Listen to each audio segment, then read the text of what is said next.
वाहिगुरु जी का खालसा वाहिगुरु जी की फतेह। प्यारी साठ संगत जी, अॼु असां तव्हांखे 15 लेक्चर गुरमुखी जो सेखारींदासीं। पहिरियां असां तव्हांखे 14 लेक्चर में सेखारियो त हिकिड़ी अखर ते टिप्पी ऐं सियारी कीअं लॻंदी, उनजो उच्चारण कीअं थींदो। अॼु असां अॻिते वधंदासीं, हिकिड़े अखर ते बिंदी ऐं औंकर कीअं लॻंदी उहो सेखारींदासीं। अचो त लेसन शुरू कयूं। टिप्पी ते बिंदी वाली मोहाड़नी।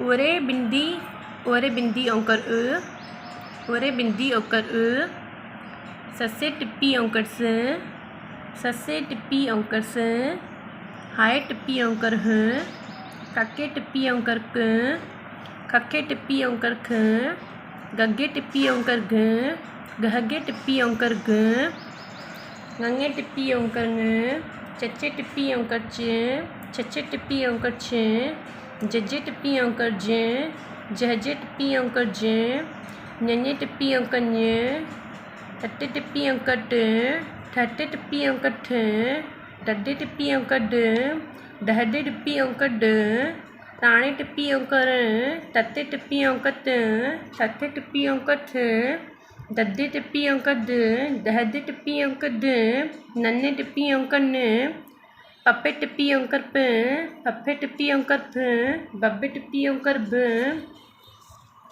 बहब्बे टिप्पी औंकर मम्मे टिप्पी औंकर ये टिप्पी औंकर टारे टिप्पी औंकर लाकर टिप्पी औंकर ववे टिप्पी औंकर व्यारे टिप्पी औंकर। ये असां तव्हांखे मात्रा सेखारी कीअं पढ़बी, अॼु उच्चारण बि सेखारींदासीं। जेको साउंड निकिरे पियो उन ते गौर कयो। स ह क ख ग ग इनमें नून जो आहे ज़्यादा उच्चारण थींदो।